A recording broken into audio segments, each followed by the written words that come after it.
Hey guys, welcome back to the channel. So today, back to working on the budget all-wheel drive Honda Civic EG Coupe. I know it's not really called an EG, but that's what everybody calls a 9295. You guys know what the heck I'm talking about. It's a 9295 Honda Civic Coupe. It's EJ, right? But we're converted to all-wheel drive. We've been working on it for a while. We've already got the all-wheel drive transmission installed. You can see here we've got the rear diff mount, rear diff, the axles, the Jack Spaniel Racing lower control arms, and then I did the budget control arms, or not control arms, rear trailing arms. Yeah, did those, the budget ones. And I have videos for all that on the channel. They're all in the description. This thing's been sitting for a hot minute. It's got a bunch of cobwebs. It's super dirty under here. You can see like all these cobwebs and stuff. It's been sitting out over there and amongst all the other Hondas. But right now what I'm going to do is start out by cleaning this real quick. I'm going to pressure wash it, put some degreaser on all this, wash it down, and then hopefully get to installing the drive shaft. So my original plan was doing the true budget all-wheel drive. I was going to use the CRV drive shaft. The CRV drive shaft is about 3 inches too long, and I have a Freelander drive shaft here that belongs to a customer. I measured it along with some spacers. So we have, it's not really a spacer, it's an adapter that adapts like the flanges. It adapts over from CRV flange to the Freelander, right on this end. And it has the same one for over here. Anyways, with these on and the Freelander drive shaft, it measures out to fit perfectly. So what I decided to do was install a Freelander drive shaft. I hit up my good friend Jeremy over at E-Brake Racing, and he parts out a lot of Hondas and goes to a lot of junkyards and finds stuff and that kind of stuff. And I reached out to him to see if he had a Freelander drive shaft, and he did. And he's about a 4-hour drive from me. He's up in like Memphis, Tennessee area. And if you're interested in any of his part outs and that kind of stuff, you can check the link in the description for E-Brake Racing. Anyways, got one of those. We're gonna try to get it installed on here. I've still got to get some locking plates for this rear end. I was gonna just pin the clutches, but I think at this point I'll just buy some locking plates for it and then get those installed, as opposed to having to do some drilling and welding and all that kind of stuff. You've seen me do all that stuff before. Did it on my CRV. It's just that one, yeah, the Yeater. It has the same exact adapters in it for the drive shaft. Those came from Martin All-Wheel Drive Adapter Smith on Facebook. He's actually in the UK. So check the link in the description for Martin and all his all-wheel drive adapters. Anyways, I'm gonna get some degreaser sprayed on the bottom of this and start pressure washing it off. Hopefully get it cleaned up a good bit. Make it a little bit nicer to work on as opposed to working in a bunch of filth. So we'll put on some time lapse while I knock that out.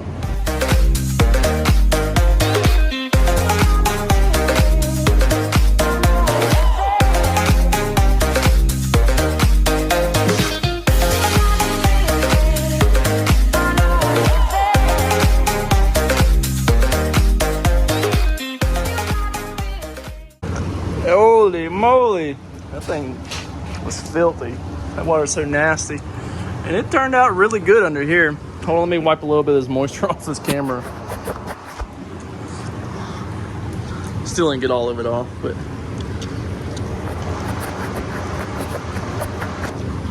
All right, maybe that's a little bit better. But it cleaned up so much better. I mean, obviously it's not perfect.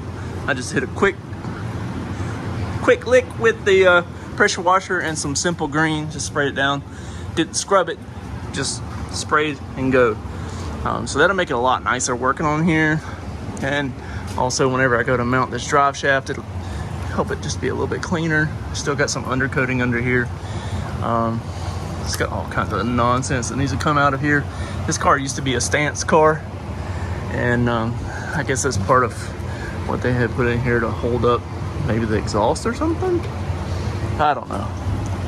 Anyways, got that cleaned up really good. You can see how much cleaner this is here underneath where the fuel tank used to be. And you know, I'm gonna get my squeegee and clean all this out of the shop. I made one swoop and you can see how dirty it is right here. Now, not all that is from the car. You know, there's been other stuff that come out too, but well, there you can see some of the water, how filthy it is. Just to give you a reference, it was very dirty. So I got this mostly squeegeed out. I'm gonna let it dry out for a little bit. I gotta run to the store and get a couple things, so I'll be back in a few. You can still see some of the undercoating on here. I didn't get all the crevices very good. You know, still could be washed some more. But for a quick wash, which is exactly what I did, I think it came out pretty good. You see some of the seam sealer and there's still some dirt up in there. Overall, I think it came out pretty good. Pretty good, pretty good. This car used to be an automatic. Got some plates on top, sealed down. All right, so here we have the Freelander drive shaft that I picked up from Jeremy over at E-Brake Racing.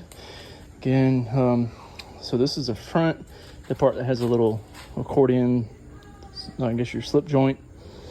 It goes to the front. This is the rear shaft. I just separated it so that I could take it in my car a little bit easier. Anytime you use a Freelander drive shaft, you have to modify these little hanger bearings. You have to cut this lower foot off. You can do it with a sawzall or a grinder or whatever, but you got to take this lower portion off from basically here down. Take all this off. So we'll have to take all 4 of these off. 1, 2, 3, and 4.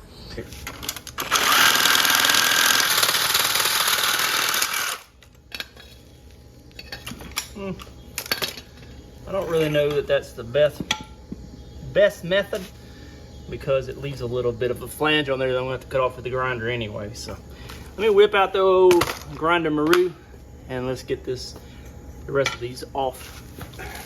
And as always, safety first. So always use your safety squints.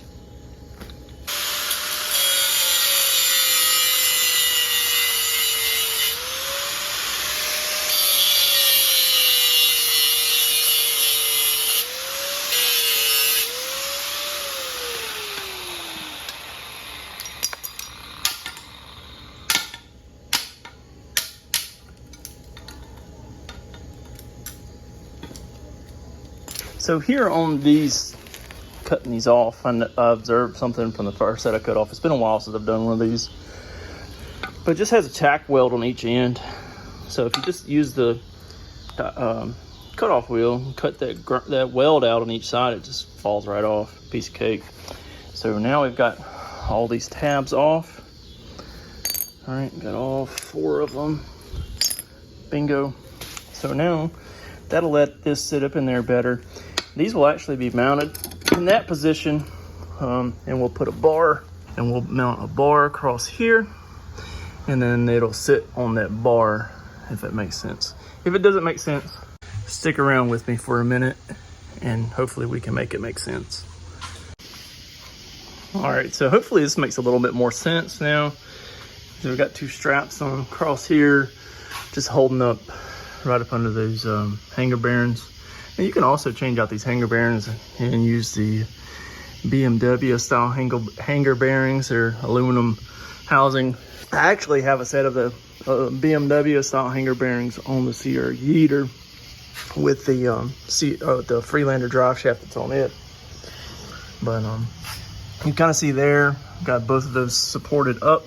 So we'll get a piece of flat metal to go from this to this, and then that will mate to the flat metal, and the same for here. And you can see we've got the drive shaft fairly straight. So we've got a little bit of a, but we can always move this over. But you see it's just sitting on these straps right now, so kind of hard to manipulate. It's fairly good, I guess. So yeah, I need to find me some metal to make some cross beams. Actually, there might be a piece right there. We could probably make a piece out of that, right? That'd work just fine. Some random stuff around here. Probably make both of them out of that. Way bigger than it really needs to be, but it's cool because we could put 2 bolts on each side instead of 1. Let's see. Oh yeah, that'll work good. So we'll put some riv nuts in the body to be able to put bolts in to the riv nuts, and then that'll work a lot better than just like welding this to the body or something along those lines. And it makes it where it's also serviceable, so you can take it back out if you need to. I don't know what we're going to do with exhaust, because it's really not going to have any room to run exhaust. So we may just have it to where the exhaust kind of comes right up under this, tucks up right as tight as we can. Just got to get it past to like right, I guess about right here, and then we can either go around the drive shaft like a CRV and go to over here, stock location, or we can just go out and put it over here somewhere just with a turn down. I'd really like to have full exhaust on it as opposed to just open header, because that's obnoxious, and I don't want to do any hood exit or anything like that. So but yeah, it looks fairly good, I guess. All right, so I got my pieces cut. I just drilled some pilot holes, 2 on each side. This is kind of center of the frame rail. When you hold it up here, let's see. So when you hold it up here, let's see, get it backwards. I just kind of centered them in that frame rail, right? So what I'm gonna do is put a self-tapper in it right now. I got some self-tapping screws right here. Put those in there, and then that will mark my holes in the frame rail, and also hold this up temporarily instead of having the straps hold it. And then I can take that back down and drill some bigger holes in the frame rail, put some riv nuts in there, and then we'll have to drill holes to line these up once we get it lined up. I also had the notch up in there. That was the piece like for the exhaust hanger. You see how I had to notch it because the viscous coupler was hitting it. So we had to notch out around that. Fun times. Anyways, let's get this mounted up in there, and then same thing for the rear. And we can kind of see more about it without the straps on it. Alrighty. So we got both of those. Again, just some self-tapper screws right now. That's not the final product, so don't be like, oh, you can't be doing that, bro. No, it's just to mock it up. And then also whenever I take these out, it'll have my holes centered up to be able to put my riv nuts in there. And then you see there, the drive shaft is fairly straight right now. I mean, but we can still move these around right now and move it side to side, whatever we need to do. And eventually we'll mark the holes up here, drill the hole through, and put a bolt through the bracket here. Okay. Same thing up here, 1 bolt on each side, and that'll hold that in place there. But already, you can see here, if we spin this, then the front wheels are spinning.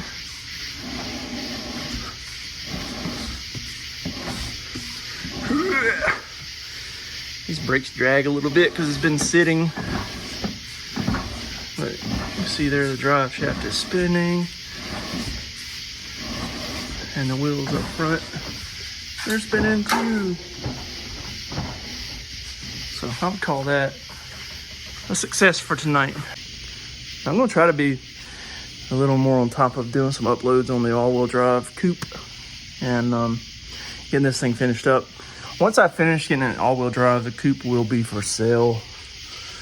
I just I have too many irons in the fire per se, and I don't know. I feel like that, you know, I I don't need the coupe. I will be keeping the CRV-ter. I'm gonna sell my second gen CRV too. And I just sold my Civic hybrid almost 2 weeks ago now. So I'm just trying to clean out. You know, I have too many vehicles and I'm the only driver in my household. Still have my Escalade, my 4Runner, have 2 CRVs, and I have the Civic, in addition to 2 work vans. So it's just, I have all this money going out for insurance and tags and all this crap, and it's just not necessary when I'm literally the only person in my household driving. Makes no sense. But anyways, you know, I never planned to keep the coupe to begin with, and fun little project, budget friendly, and using a lot of stuff I already had here. We've already talked about a lot of that, and yeah, just moving forward and making a little more progress on it and getting her done. So I guess we'll pick this video up later. Make sure you like, comment, subscribe, and hopefully we'll see you back soon on this as we get the drive shaft finally mounted in there, not just sitting up there mocked up.